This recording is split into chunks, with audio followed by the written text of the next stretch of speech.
Welcome to Plot Recon, where thrillers get tactical. I am your host, Evan Graver. Today I'm going to do something a little bit different. I don't have a guest. I wanted to share some thoughts related to my John Phoenix series. As many of you know, the first two books in that series deal with the pending war between Venezuela and Guyana and Venezuela's eventual invasion to retake the Essequibo region.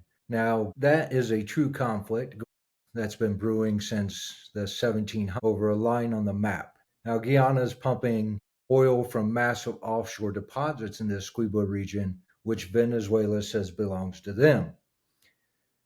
Now, I got a right lot in these books, but I missed a lot too. And honestly, I couldn't cover it all in order to keep the action moving and just from getting bogged down in history of South America, Venezuela, the region, and all the stuff really happening there. So I wanted to do a little monologue on how I see things kind of shaping up. Now, this is going to be a bit of a pro Trump post, not because I'm saying, he's a great president or because, the things that he's doing are great. I'm just saying this is what's happening under Trump's watch. Whether, you agree with it or not, that's completely up to you. I'm just posting my best opinion on what's happening. And if you don't want to listen to it, go ahead and turn it off right now. But otherwise, I'm going to roll on because I see Trump using the art of war to push China out of the Western Hemisphere in what some are mockingly calling the Donroe Doctrine. Now, I'm going to be honest with you, that's kind of far fetched, but we got to start somewhere. I'm going to give you a brief history lesson and then dive into the opinion. So, President James Monroe first articulated the doctrine that would bear his name during his 1823 State of the Union address to Congress. His doctrine opposed both colonization in the Western Hemisphere and interference by foreign powers in the newly independent states of Latin America. Three main concepts came out of that doctrine, which were the separate spheres of influence for the Americas and Europe, non colonization, and non intervention. And these were designed to signify a clear break between the New World and the autocratic realm of Europe. So Monroe didn't just see it as Spanish shackles that are being cast off throughout the hemisphere. He saw it as echoes of the War of 1812, where Britain again tried to reassert her dominance of the United States. Monroe is in essence saying here, don't try this again, guys. The encroachment Monroe saw was kind of threefold. Russia down from Alaska toward the Oregon Territory, British and Canada, and Spain and France reasserting themselves over their previous colonies. The U.S. used the doctrine to assert military and political power in the Western Hemisphere in what is now the longest lasting foreign policy in the world. Fast forward to the Donroe Doctrine, an echo of Monroe, but with one specific purpose, which is repelling a silent invader who has quietly crept up to our back door and then slipped inside. Who am I talking about? If you haven't guessed, it's China. So let me walk you through the thought process. Now, if you don't know, China has been on a worldwide tear building what they call the New Silk Road through their Belt and Road Initiative. The Silk Road brings goods back to China by building new ports, expanding existing ones, investing in mining, minerals, oil, and other natural resources across the globe. And what does China ask in return for this? I mean, they're like a bank, bro. Like a bank run by a bunch of mobsters. If the country defaults on payments, China gets to keep the ports, the mines, the oil fields, the farmland. They come in and chop off your fingers, whatever. But they negotiate these sweetheart deals that will force a country exporting goods to them to sell oil or iron ore or soybeans or corn or whatever else they're investing in at lower prices, even if the market price is substantially higher, which means that China keeps cheap materials flowing into their country and other countries take a lot less money for what it should for its resources. Is there a problem with the policy? Yes, in my mind, absolutely. Because every port that they build is a potential military base. Every acre of land beside a U.S. military base is a potential listening post. My goal here is to connect all of this to China's junkyard dog in the Western Hemisphere, Venezuela, right back where I started from. So, where I see this happening is on a broad scale through the Donroe Doctrine. It pretty much started when Trump came into office. So, let's just jump right to the Panama Canal, because in 1977, Jimmy Carter turned the Panama Canal over to the Panamanians, giving them control of the canal zone, but U.S. troops didn't leave until 1999. So what filled the vacuum? China. Now, the experts would tell you that China had no real control over the canal itself, but China did run the ports on both ends in Panama City and Cologne, and Chinese companies were heavily involved in the canal's infrastructure, logistic, electrical generation, and construction. I'm not saying they could shut the canal down or control who went through it, but you can kind of make a call on that one. Trump began pressuring Panama to make a change in early 2025, and BlackRock eventually took over the contracts that the Chinese held. Is that any better given BlackRock's history? We won't know until later, and that's a frequent thing you're going to hear me say. We won't know until it happens. Minutes, years, decades, maybe never. We may not never know the outcome of all this stuff. So Trump, in addition to taking back the canal in January, in that January-March timeframe, he goes on to negotiate tariffs with foreign countries, pressuring China to come to the negotiating table. Now, we know they've come part way. If you watch the news, this is just all over the place. But China is still resisting on many fronts because, like the U.S., China believes in its own sovereignty and recapturing lost territory or conquering new ones. Think Taiwan, that's the biggest one. And we can see that they are doing military buildups all the time, exercises to retake the island, and flaunting basically what the U.S. has said to them all along, which is if you go into Taiwan, we're going to support Taiwan and we're going to come after you. Now, again, is that going to happen?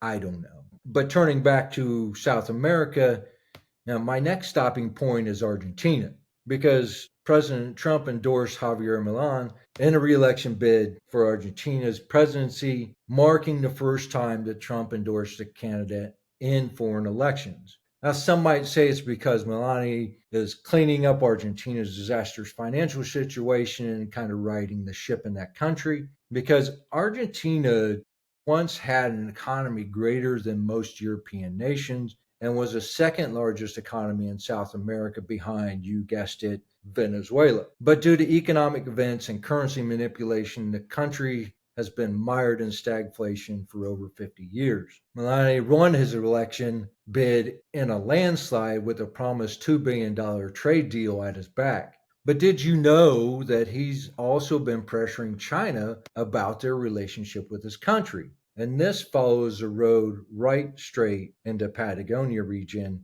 in a place called the Espacio Lujana Station, which is a space tracking station located in the Loncopiu department of Argentina. Now, I probably butchered these names so horribly because I can't speak Spanish and I can barely speak English unless it's redneck satire. So this space station was built by the China, and it's the first Chinese deep space station outside of their border.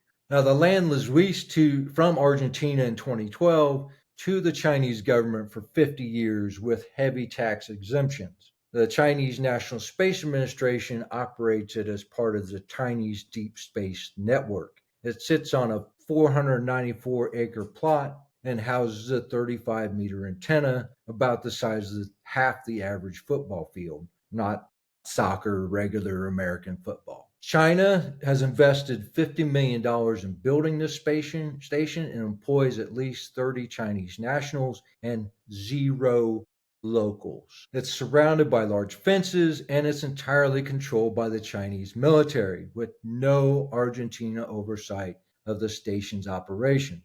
The United States has been worried about what it sees as China's strategy to militarize space, with China claiming to have missiles that can strike U.S. satellites that help deliver munitions and provide GPS coordinates for U.S. ships and troop movements. Now, we have seen China test these missiles to the extent that the U.S. Navy has gone back to teaching its officers how to use a compass and a sextant. So if the satellites magically disappear from outer space, they can, guide their warships to whatever hostile zone we need to be in to facilitate the war. Now, Milani has vehemently opposed the Chinese base. He wants to inspect it, and he's spoken with President Trump about the threat the space station poses to both Argentine and U.S. interests. Could we see Milani push China out? Probably not, but the first steps have been taken, including the U.S. providing financial and military support to Argentina. Now let's zoom out a little bit more to look at a few more developments around Latin America. Bolivia's new president, Rodrigo Paz Pereira, has promised to enact free market reforms and capitalism for all. But once again, Bolivia has cut $1 billion trade deal with China for build 2 lithium extraction plants. Bolivia is also doing about 10% of all their trade in the yuan, a direct threat to the strength of the US dollar. And China has helped Bolivia launch telecom satellites, probably with Chinese backdoors so they can see everything that's going on in Bolivia. Peru is the second largest trading partner with China in Latin America, with the Port of Chancay becoming the first Chinese logistic hub on the Pacific side of South America. Most of China's trade in Peru is in the mining industry, thus the port functions to bring in containerized goods and ship out raw materials. Colombia's president, Gustavo Petro, a member of the 19th of April movement, a left-wing militant contemporary of the FARC that transitioned into politics, is pushing back on Trump's demands that Colombia help stop narco-terrorism and the manufacturing and shipment of drugs. Is that because China has obtained contracts to build ports, roads, oil pipelines, hydroelectric dams, light rails, solar fields, mine gold, update Colombia's airports? We don't know. We know that China ships in fentanyl products to Mexico. Maybe they're doing the same thing with Colombia. Again, I don't know. I'm not read in on the intelligence about what's happening. But Trump calls, all this stuff a direct threat to our investment in Latin America. China is in fact saying that they don't want to crack down on their regional friends, or you'll see the end of our partnership with these countries, which I think Trump would dearly love for that to happen, because that leaves a vacuum, and who's there to fill the vacuum but the United States? So we get all the deals that China was working on, shipping those minerals, oil, gold, whatever, to the U.S. to help with our manufacturing and Trump's Make America First agenda. So moving on to Brazil, Brazil's in the same boat because they're calling their partnership with China indestructible. And that's a quote from their president. Yet we're going to see Brazil rolling deep into Rio to destroy gangs that utilize the drug trade to control much of that region. Is that a concession to Trump's gunboat policy and his threats to level increasingly high tariffs on the country? Again, I don't know.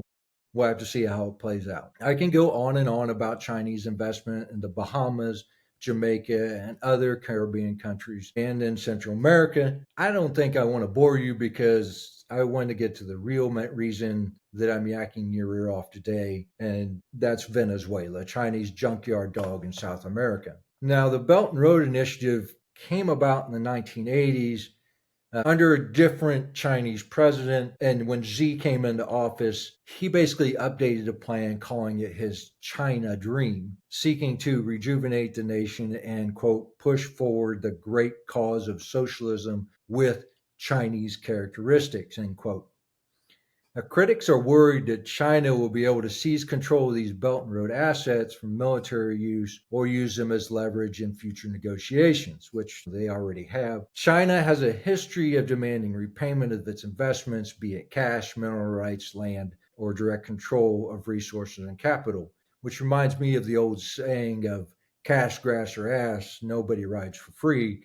And China ain't letting nobody off the hook. Now, I'm going to keep this super simple so it's easier for everybody to understand, But there are a ton of nuances that play with the trade, oil, mineral production, military strategies, manipulated markets. You can go out and read about this stuff firsthand, watch the news, see what Trump is talking about. It's all there for you to, if you want to do a deep dive into it. Now, I mean, it is a huge rabbit hole that leads to other stuff. So be my guest to dig in. But the big picture is that Trump's buildup of troops in the Caribbean against Venezuela is about control over this region and taking the fight to China through its proxies, specifically boxing in the junkyard dog and forcing them to make a move. As Sun Tzu said in The Art of War, if your opponent is temperamental, irritate him, then build him a golden bridge to retreat across. More on this later. China controls billions of dollars in mining, oil, and shipping rights in Venezuela. I mean, I feel like I'm repeating myself here, but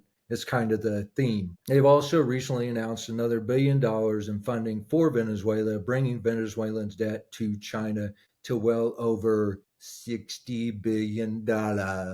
Yes, you heard that right, Dr. Evil, $60 billion. But the real question we have to ask is if China has any real power over Venezuela. And again, the answer is not so simple. It's kind of a yes and no. Yes, because of their heavy investment and their ability to demand money, minerals, and infrastructure in return. And no, because Caracas is a long way from Beijing. China probably won't put boots on the ground, but they'll send money, guns, and lawyers. The majority of Beijing's arm transfers to Latin America over the past several years have all been channeled through Venezuela. Venezuela's military is operating on obsolete equipment that is not well maintained. Most of its ships are laid up, some in dry dock, others in desperate need of repair, and the ones that do go out to sea are understaffed and underarmed. Now, I'm not getting CIA briefings, so this is my best guess from all the research that I've done for my book.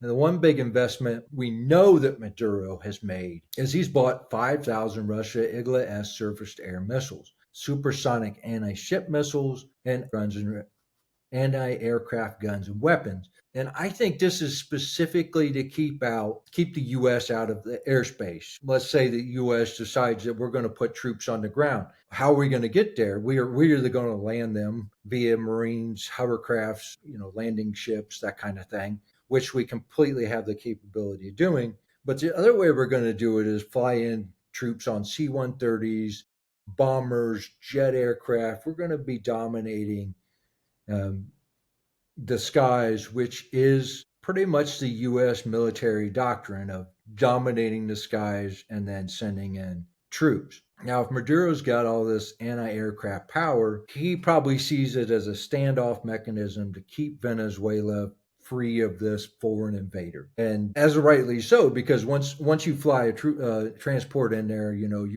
could smack that thing down with an Igla pretty quickly, and, lose all of our troops on board. And that's not something that American people have an appetite for. And we've seen that happen time and time again. So I think that Maduro probably has learned a lesson there, and the fact that, well, if I kill U.S. troops, Americans don't have an appetite for that, and they will demand that this action stop and everything will go back to status quo. So I don't think that's going to happen, but Venezuela does have air power in the form of U.S. F-15s that it purchased decades ago when we were still friends, but they can't get parts or support for them.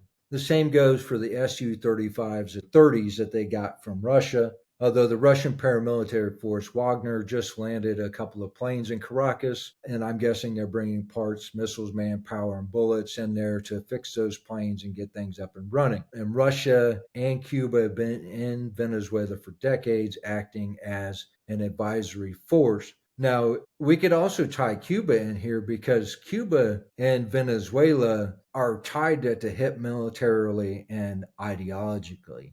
Maduro brought in a bunch of Cubans to help run his security, to advise his military, and to do training. And that's a lot of pressure. So if we went into Venezuela, that immediately puts pressure on Cuba, which again is, I think, part of the Donroe Doctrine of getting the socialist out, getting China, the Russia, that influence out of the Western Hemisphere. So, but back to Venezuela, I mean, they've got a ton of people available for land force. More, they'd have more if they hadn't run so many people out of the country and shipped their prisoners to the United States. But that's for a different podcast. Venezuela also has domestic capability to manufacture military vehicles and small arms.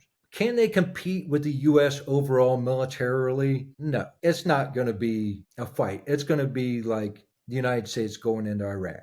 We won that war pretty quickly, got boots on the ground, and then got into a quagmire just like Vietnam and Afghanistan. I think that Venezuela could possibly be the same situation if we had a long term war there. Now, we could blame U.S. capitulation on some of this, like I said earlier, about the U.S. people not having an appetite for the loss of troops. But once again, we don't know what exactly is going to happen or what the war game is. We're going to have to leave that up to Pete and Trump. They probably got that war gamed out to the T and know what's going to happen if it comes to that. But let's talk about Maduro, because this dude's been in power for a long time. He's a bus driver that got elected into office because he was basically kissing Hugo Chavez's ass and kept promising more of the same from Chavez, which is giving money to the people, continually nationalizing all the infrastructure in the country. But he went a step further than Chavez, and he got involved in the Cartel of the Suns, which is a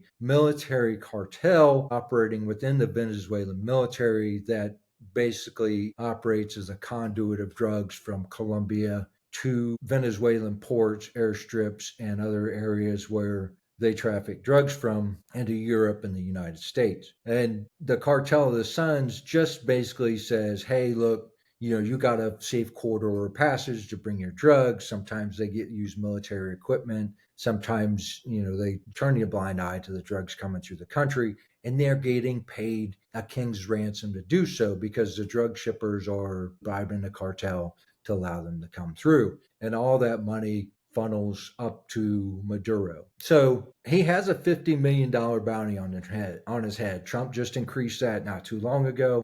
Maduro and 14 current and former Venezuelan officials have been indicted in the U.S. on narco-terrorism, corruption, drug trafficking, and other criminal charges. Maduro is also considered an illegitimate leader whose days are numbered because he's had 2 elections, and both of them, the people have elected somebody else, and Maduro has claimed fraud or whatever and used his voting machines to manipulate the vote so that he can stay in office. And when there was opposition, he's jailed the opposition leaders, and some of them have fled to the U.S. We tried to recognize one of them, and basically it got shot down because Maduro said, hey, if you're not going to come in here militarily, I'm not giving up power. So we kind of let that one drop. So what does all this really mean? Maduro's kind of this sitting puppet out there, just head of this state that is just so corrupt that, the people are begging for something to happen. One, somebody within Maduro's own state is going to try and collect on that bounty. 2, outside actors are going to try to take him out. We've seen that happen when Silvercorp tried to land mercenaries in the country a few years ago, and they all got caught and they're in Venezuelan jails right now. Or there's going to be a military coup occur to avoid war with the U.S. Again, I don't think that one's likely given the level of corruption within the Venezuelan military and their codependency on the drug trade. For the most plausible and probably pleasing scenario is we just drop a warhead on this dude's forehead.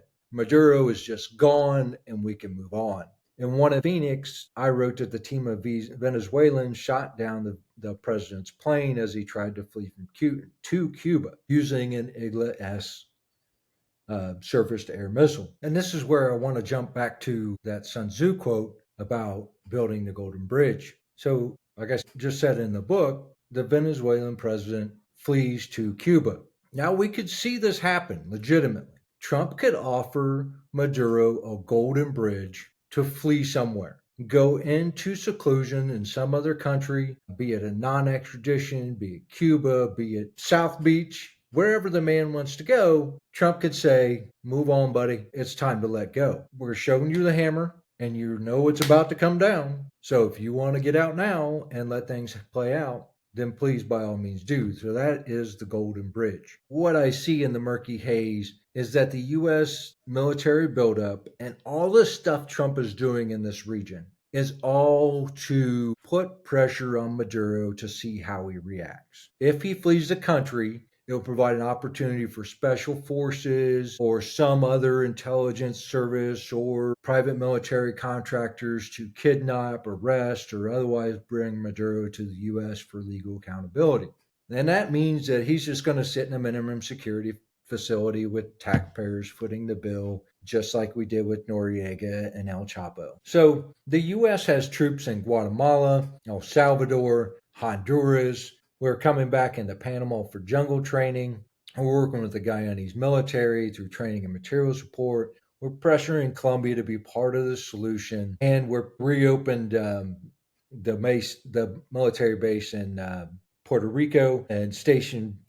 We got troops, we got bombers, we got F-35s, we got Navy carrier fleets off the coast, and all this stuff. It's just basically to put Maduro on the hot plate and make him shift policy. Because if the drugs dry up, so does the money and so does his power. So how do you dry up the money? Well, for years we've been going after the U.S. attorneys has been going after money laundering agents here in the U.S. About 3 or 4 years ago, they arrested a bunch of people in Miami for money laundering and moving money out of Venezuela and storing it here in U.S. banks. So we're going after the money. And I imagine this is happening in Panama, the Bahamas, Cayman Islands, wherever, Venezuelans are storing money. And by Venezuelans, I mean the top people, because we know that the peasants are broke and they don't have money because the money is worthless, and they can, it's like Wehrmacht Germany. They're taking a wheelbarrow full of Venezuelan dollars to the market to buy a loaf of bread if they can even find one. So, back to drying up the money, it's warheads on foreheads right now, because we're taking out narco boats and submarines and stopping the flow of drugs into major markets and stopping their production in the jungles of Colombia and Ecuador and Peru, Bolivia, and all this, Amazon basin region. That puts pressure on the trade. You're pressuring the regimes, you're leveraging tariffs, you're making trade deals, you're supporting fledgling democracies, you're labeling drug cartels as terrorist organizations and using military power to flex on these regions that do not want to stop doing bad things. So if China's control in the Western Hemisphere is negated, then the paper dragon slinks back to its homeland. Trump gets a massive win in reshaping democracy, control, and trade policy in the Western Hemisphere for decades to come. But might this also put this outward gunboat policy put pressure on the deep state in Washington, D.C.? The prosperous Western Hemisphere, self-sufficient, self-reliant, trading to the U.S., leaves no oxygen in room for globalist intermediaries. Trump's entire Latin policy would probably fit on the back of a Waffle House menu, and that's why the swamp hates it. There's no gray area for the money to change hands in back rooms. Trump's goal here is to implement policies that leave very little wiggle room, and drying up special interest money in the region funneled out of U.S. aid and other corrupt NGOs just puts a pinch on leftist control. But only time is going to really tell how all this washes out. I don't know what the future holds, but I think things are about to pop off. I mean, we can't keep putting this many troops and throw this much money at the region just to have things de-escalate and return to the status quo. I think that would defeat the purpose. It's like the government shutdown. You can't shut down the government and not expect change to be made. You can't just return to the status quo, because that's, shut down the government. Things have to change. So we're throwing all this money, troops, manpower into this breach. So something is going to happen. What it is, when it's going to happen, I don't know. All we can do is sit back and watch the fireworks and hope that this goes, according to plan or swimmingly, or, however the good Lord deems that they're going to happen. So, but even now I can hear you say, Evan, what does this have to do with your books? Nice monologue, whatever. Everything has to do with the books, because every headline, every rumor, and every conversation I overhear can make it into a book. I've got guys emailing me saying, "Hey man, are you seeing all this stuff happening? Are you writing a book? What's happening? What this has got to be great fodder for a novel." And trust me, guys, it is. It's perfect fodder for a novel because you can write so many cool things about what's happening. Now, I like to think of fiction writers as having a crystal ball because when I sat down to write the John Phoenix series, I was like, what's happening in this region? What's the most likely thing to pop off? And to me, it was Venezuela versus Guyana because Venezuela really wants to retake the Essequibo region. They have military buildup. They've had, they're putting a vice on the region, trying to force Guyana into capitulation. Now, Maduro comes out and says, well, we just had a referendum vote and we're going to retake the Essequibo region. And I was like, great. Really? Now I got to throw away a book and a half of perfectly good writing because this thing is actually going to happen. Fortunately, it didn't for me and for all the people involved because it would have been catastrophic. The Guyanese people don't have a military. It would have been basically wholesale butchering until Venezuela got what they wanted. So this is all about my crystal ball and what I see happening in the future. I find all the machinations in Central and South America fascinating. The CIA has been operating there with impunity for decades, changing regimes, trafficking drugs, weapons, and supporting whomever they think will operate in their best interest. And those interests are not always aligned with the best interest of U.S. foreign policy. I write about this a lot in the John Phoenix series. And I will continue to do so because I think this area has a lot left to explore. And I think spy thrillers in Europe and Russia are just overdrawn and overblown. So, whatever comes from the real world military buildup and eventual hammer blow to Venezuela and other countries in that region will make for great fiction fodder. So, that's basically it. I mean, that's just my crystal ball. So thanks for listening to me rant on this episode of Plot Recon. I hope you enjoyed my speculation about South America and the Donroe Doctrine. If this episode hits the mark, share it, leave a review, and subscribe wherever you get your podcast. And check out the merch section at evangraver.com and get yourself some cool merch from my various series, like this DWR shirt I'm wearing right now. Grab a book, a shirt, a mug, or whatever, and help keep Plot Recon and my fiction writing flowing. I am Evan Graver. Thanks for listening. Stay sharp, write hard, and keep your fiction tactical.